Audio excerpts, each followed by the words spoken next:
क्या लिखा है t2.get, तो जो इसके अंदर लिखा होगा वो आएगा। अगर मेरे को इसको पहले आप टेक्स्ट फील्ड को देख लें, बाकी मैं आपको बता देता हूँ, ठीक है। तो अगर जीमेल को आपने करना तो आप लिखेंगे जो भी इस टेक्स्ट फील्ड का नाम होगा उससे आप जो है फंक्शन कॉल कर रहे हैं। जैसे कि मैंने यहाँ पर नीचे किया हुआ है, ये जीमेल इक्वल टू t3.getText, इससे जो है ये आएगा। मतलब सबसे पहले मेरे को क्या करना है, मेरे को अब ये आप ये ध्यान रखिए कि मेरे को क्या चाहिए, ये इस फंक्शन को क्लिक करके हो क्या रहा है। जो भी इन सारे के सारे कंपोनेंट के अंदर, जैसे मैंने मेल चेक किया या मैंने ये यहाँ लिखा, ये लिखा, ये सारे का सारा डाटा कहाँ होना चाहिए स्टोर, ये डाटाबेस के अंदर जो है एंटर होना चाहिए। परंतु डाटाबेस में एंटर होने से पहले मैं एक वैलिडेशन लगा रहा हूँ कि डाटाबेस में भी स्टोर तभी हो जब इसमें कुछ लिखा हुआ हो। अगर मान लो इसमें यूज़र ने कुछ लिखा ही ना हो तो कैसे जो है डाटाबेस के अंदर डाटा स्टोर हो सकता है। तो वो सब चीज़ें जो है, जैसे मैंने मेल चेक किया है, ये फीमेल चेक किया है, या अदर चेक किया, ये कॉम्बो बॉक्स में मैंने जो है 1 ही चेक किया है, या मैंने 5 चेक किया है, ये सब ठीक है। अगर आपको, जैसे मैंने टेक्स्ट फील्ड के लिए बता दिया कि अब टेक्स्ट फील्ड के अंदर जो भी अगर आपने लिखा होगा वो आ जाएगा नेम, कॉन्टैक्ट और जीमेल वेरिएबल के अंदर। अब आपको ये जो टेक्स्ट फील्ड में जो जैसे आपने मेल लिखा है या फीमेल चेक, जैसे आपने यहाँ पर कर दिया फीमेल चेक, ठीक है। तो अगर आपको ये पता करना है कि आपने ये इसमें से कौन चेक किया है, तो आपको क्या लिखना पड़ेगा, आपको यहाँ पर लिखना पड़ेगा, एक फंक्शन होता है इज सिलेक्टेड। जिस रेडियो बटन पर आप ये फंक्शन कॉल करेंगे, जिस रेडियो बटन से, वो रेडियो बटन आपको ट्रू या फॉल्स रिटर्न करेगा। अगर जैसे R1 जो है फर्स्ट रेडियो बटन है, R2 सेकंड रेडियो बटन है, R3 थर्ड रेडियो बटन है, तो अगर R1 जो है यूज़र सेलेक्ट करता है, मतलब ये कि मान लीजिए कि मैंने ये चेक किया है, तो ये जो है ट्रू रिटर्न करेगा। और मैं लिखता हूँ R1.isSelected, तो वो फंक्शन करेगा ट्रू रिटर्न, ठीक है। और अगर मैंने फीमेल R2.isSelected लिखा, तो यहाँ पर जो है इस टाइम फीमेल सेलेक्ट नहीं है, तो ये कर देगा फॉल्स रिटर्न। ये आप समझ रहे हो मेरी बात। और अदर भी करेगा फॉल्स, मतलब एक टाइम पे सिर्फ एक ही कंडीशन ट्रू हो सकती है इन तीनों में से। देखिए फ्रेंड्स, एक ही कंडीशन ट्रू होगी। अगर ये चेक बॉक्स होते तब जो है तीनों कंडीशन भी ट्रू हो सकती थी, क्योंकि आप एक टाइम पर एक से ज़्यादा जो है चेक बॉक्सेस को चेक कर सकते हैं, पर रेडियो बटन में ऐसा नहीं होता। तो इसलिए मैंने इफ एल्स का कॉन्सेप्ट लगाया है कि इन तीनों कंडीशन में एक ही चीज़ चलेगी, एक ही कंडीशन जो है ट्रू होगी। तो मैं क्या कर रहा हूँ, अब जेंडर वेरिएबल बना रहा हूँ। ये वेरिएबल मैं क्यों बना रहा हूँ, इन वेरिएबल में जो डाटा होगा उनको करूँगा मैं डाटाबेस के टेबल के अंदर स्टोर, इसलिए मैंने ये वेरिएबल बना रहा हूँ। तो मैंने यहाँ पर लिखा इफ़ R1.isSelected, इसका मतलब ये होगा कि R1 अगर फर्स्ट रेडियो बटन यूज़र ने सेलेक्ट किया है, तो मेरा जरा जो जेंडर मेरा एक वेरिएबल है जो मैंने यहाँ ऊपर डिफाइन किया है, देखिए स्ट्रिंग जेंडर। और आपको याद रखना कि स्टार्टिंग में इसकी वैल्यू जो है आपको नल करनी है, मतलब स्ट्रिंग के अंदर आपको कुछ नहीं देना है, ठीक है, डबल कोट्स देने हैं आपको, एम्प्टी स्ट्रिंग बन गई, ठीक है। अगर आपने R1 सेलेक्ट किया तो आपके अंदर आ जाए, जेंडर के अंदर आ जाए मेल, नहीं तो अगर आपने R2 को सिलेक्ट किया जो कि यहाँ पर लिखा हुआ है मैंने, तो मेल नहीं बल्कि फीमेल आना चाहिए जेंडर के अंदर, क्योंकि यहाँ पर कंडीशन है एल्स इफ। अगर मैंने अदर को, जो मेरा अदर रेडियो बटन है, तीसरा रेडियो बटन, उसको सिलेक्ट किया तो जेंडर के अंदर आ जाए अदर। मतलब क्या, जब ये कोड मेरा कंपाइलर पढ़ लेगा तो लास्ट में आपको क्या मिलेगा, जेंडर के अंदर या तो आपको अदर मिलेगा या फीमेल मिलेगा या मेल मिलेगा, इनमें से सिर्फ एक ही चीज़ मिलेगी, और ये डेफिनेटली मिलेगी ही मिलेगी, ठीक है, इनमें से कुछ ना कुछ मिलेगा ही मिलेगा, ठीक है। तो वो चीज़ें हैं, तो मैंने जो है जेंडर वेरिएबल में भी डाटा स्टोर करवा लिया, ठीक है। तो अब मेरे 4 वेरिएबल बन चुके हैं, एक नेम बन चुका है, एक कॉन्टैक्ट बन चुका है, एक जेंडर बन चुका है, एक जीमेल और एक एड्रेस। एड्रेस के अंदर अगर आपको टेक्स्ट एरिया के अंदर अगर आपको इसके अंदर का अगर आपको डाटा गेट करना हो, है ना, किसी वेरिएबल में स्टोर करना, तो इसके लिए भी आपको सेम फंक्शन गेट ही यूज़ करना होता है जैसे आपने टेक्स्ट फील्ड के लिए किया है। तो आपने जो है कॉम्बो बॉक्स को छोड़कर बाकी सारी जो मेरी फील्ड्स हैं उनका डाटा गेट करके वेरिएबल में डाल दिया। अब इस वेरिएबल को आप क्या कर सकते हैं, डाटाबेस में इंसर्ट करवा सकते हैं, जिसकी क्वारी मैं आपको बताऊंगा। पर उससे पहले आपको कॉम्बो बॉक्स का भी पता करना है फ्रेंड्स, कि कॉम्बो बॉक्स में जो है आपने जो है यहाँ से इस लिस्ट में से कौन सी सिलेक्ट की है, जैसे ये, और इसमें से कौन सी सिलेक्ट की है और इसमें से कौन सा सिलेक्ट किया है, ठीक है।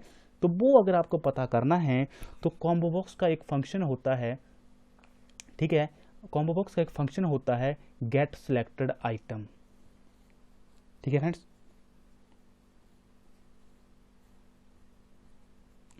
अब ये देखिए फ्रेंड्स, अगर आप लिखें जैसे मेरा ये फर्स्ट कॉम्बो बॉक्स है C1, अब बाकी कोड इस कोड को इग्नोर करें, आप यहाँ से स्टार्ट करें C1 dot get selected item. ये फंक्शन क्या करेगा, ये जब मैं लिखूंगा C1 dot get selected item, ये फंक्शन मेरे को रिटर्न करेगा जो मैंने यहाँ पर आइटम सेलेक्ट किया। अगर मैंने यहाँ पर 10-11 रिटर्न कर दिए, मतलब 11 के ऊपर सेलेक्ट किया, तो ये रिटर्न करेगा 11।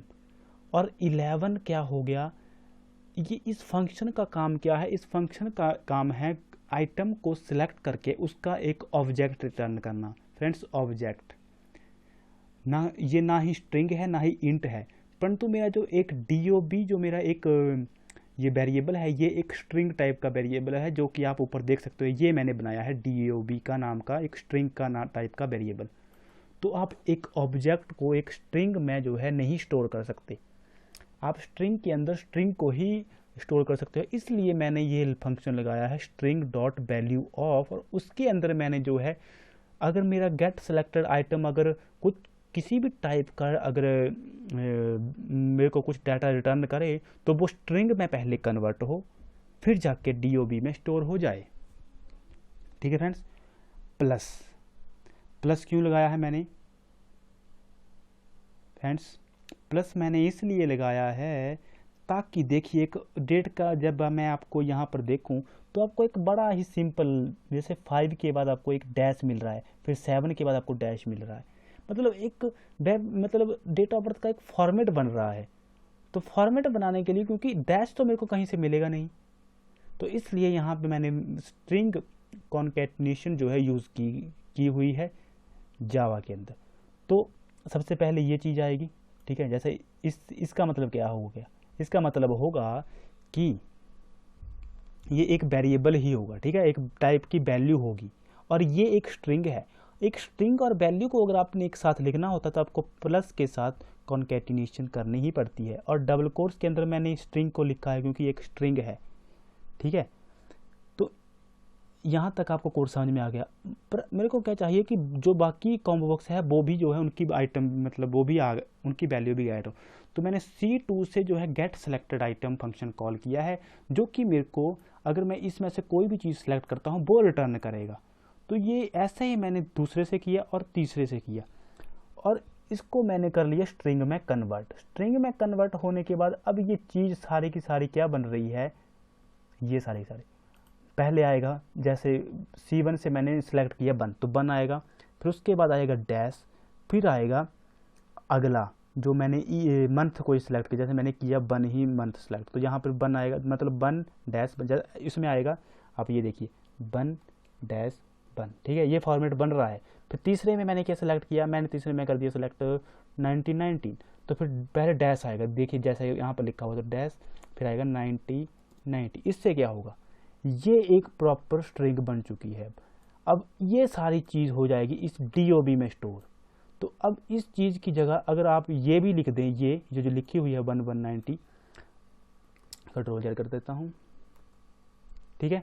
तो ऐसे जो है आपका डेट ऑफ बर्थ DOB के अंदर स्टोर हो जाएगी, ठीक है। अब फ्रेंड्स आप ऐसा भी कर सकते हैं कि इस C1 जो फर्स्ट कॉम्बो बॉक्स है इसका एक अलग वेरिएबल बनाएं, जैसे मैंने बना दिया डे के लिए, उसके अंदर C1 dot get selected item लिखें और उसको स्टोर करवा दें। परंतु उसमें भी स्टोर करवाने से पहले आपको ये फंक्शन लिखना ही पड़ेगा, स्ट्रिंग डॉट वैल्यू ऑफ। अगर आपने वो वेरिएबल जो डे नाम का वेरिएबल बनाया है वो स्ट्रिंग में बनाया है, ठीक है, तो वो जो है आपको लिखना पड़ेगा।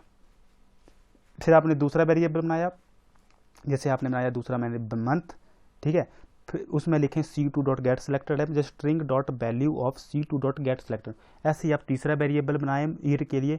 फिर आप क्या कर सकते हैं, DOB के अंदर आप ऐसे कर सकते थे, DOB इक्वल टू फिर आपने जो है क्या करना था, सबसे पहले आपको वेरिएबल लिखना है, वेरिएबल जैसे मेरा है डे, ठीक है। अब मेरे को क्या चाहिए, एक स्ट्रिंग फॉर्म, मतलब अब मेरे को डैश भी चाहिए, तो मैं जो है प्लस करूँगा, फिर मैं लग करूँगा स्ट्रिंग वो कॉन्कैटिनेशन यूज़, और इसमें लिख दूंगा मैं डैश, फिर एक वेरिएबल चाहिए मेरे को जो कि मेरा आगे होगा मंथ वाला, ठीक है, जिसको मैंने मंथ स्टोर किया, तो मंथ लिख दूंगा मैं यहाँ पर, ठीक है। फिर मैं प्लस करूँगा, फिर मैं यहाँ पर मेरे को क्योंकि मंथ के बाद भी एक डैश चाहिए, ठीक है, तो यहाँ पर मैं डैश लगाऊंगा, फिर मैं यहाँ पर कर दूंगा प्लस लगा के, क्योंकि फिर मेरे को एक वेरिएबल लगाना है यहाँ पर, ये और ये। देखिए फ्रेंड्स, कोई एरर नहीं है। तो ऐसे भी जो है आप यूज़ कर सकते थे। तो ये जो है मैंने इसलिए एक थोड़ी लाइन कॉम्प्लिकेटेड अगर आपको लग रही है, तो आप जो है ऐसे हर एक आइटम को जो है एक एक वेरिएबल में ऐसे करें और उसको जो है यहाँ डेट ऑफ बर्थ में स्टोर करवा दें। ऐसा भी आप कर सकते हैं, इसमें कोई परेशानी नहीं है, ठीक है। तो अब क्या हो गया फ्रेंड्स, अब जो भी मेरा ये डाटा आ रहा है ना, इसको मैंने वेरिएबल में करवा लिया स्टोर। जैसे नेम, जो नेम टेक्स्ट फील्ड का है, नेम के अंदर, ठीक है, फिर मैंने कॉन्टैक्ट के अंदर, फिर मेल, फिर ये सारा कुछ आ गया। अब मैंने करनी है डाटाबेस के साथ कनेक्टिविटी। तो ये सब होने के बाद ये यहाँ तक जो है ये सारा काम हो चुका है। कहाँ तक? ये। अब मैंने क्या किया, सबसे पहले अब मैंने यहाँ से क्या कर रहा हूँ, जैसे B1 के ऊपर अगर मैं क्लिक कर रहा हूँ, ठीक है, तो मैंने यहाँ पे कंडीशन लगा दी उसके बाद कि अगर B1 के क्लिक करने के बाद अगर मेरा कोई भी टेक्स्ट फील्ड अगर मेरी खाली है, ये लिखिए, अगर नेम टेक्स्ट फील्ड खाली है या जीमेल टेक्स्ट फील्ड खाली है, ये एड्रेस, इनमें से अगर एक भी टेक्स्ट फील्ड खाली है, जैसा कि अभी खाली है, तो मेरे को जो है मैसेज शो होना चाहिए। तो अगर मेरे को मैसेज शो करवाना है एक पॉपअप बॉक्स, तो मेरे को एक जे ऑप्शन, एक क्लास होती है जावा के अंदर, उससे एक फंक्शन कॉल करना है, शो मैसेज डायलॉग। इसके अंदर 2 आर्गूमेंट देने हैं। सबसे पहला आर्गूमेंट होता है नल, ठीक है, और कोमा लगाकर दूसरा आर्गूमेंट देना है आपको मैसेज, कि आपको क्या मैसेज जो है शो करवाना है, ठीक है। तो वो आप ऐसा कर सकते हैं। तो ये पॉपअप बॉक्स कैसे